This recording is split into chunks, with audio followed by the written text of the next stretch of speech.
Avem și un debate cu întrebarea: avem sau nu nevoie de reglementare în cripto? Ce încearcă instituțiile federale din Statele Unite să facă? Vor control asupra banilor cetățenilor sau să-i protejeze de schemuri? Ce sens mai are un activ digital dacă este controlat tot de stat, întreabă Congressman-ul Davidson în timpul audierii lui Powell în Congres. Președintele Fed ar trebui să fie cu ochii pe dolar dacă vrea să combată frauda, nu pe activele digitale nereglementate. Răspunsul lui Powell citește ghidul de reglementare.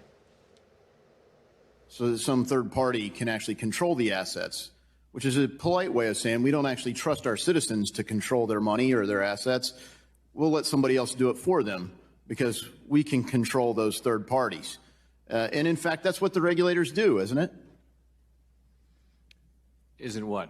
They control the third parties. I mean, if you don't comply with the regulatory regime, you don't get to operate a financial services business, right? That's right. Yeah. And so at the end of the day, I think a lot of people were concerned by your remarks yesterday. I know I was, by saying that permissionless digital assets pose a systemic risk to the financial system. Well, what we said in our guidance, I think if you read through the digital guidance, which I did getting ready for this hearing, of course I read it before we put it out the first time, but it's pretty careful to say that we don't want regulation to oppose innovation and thus entrench incumbents and things like that.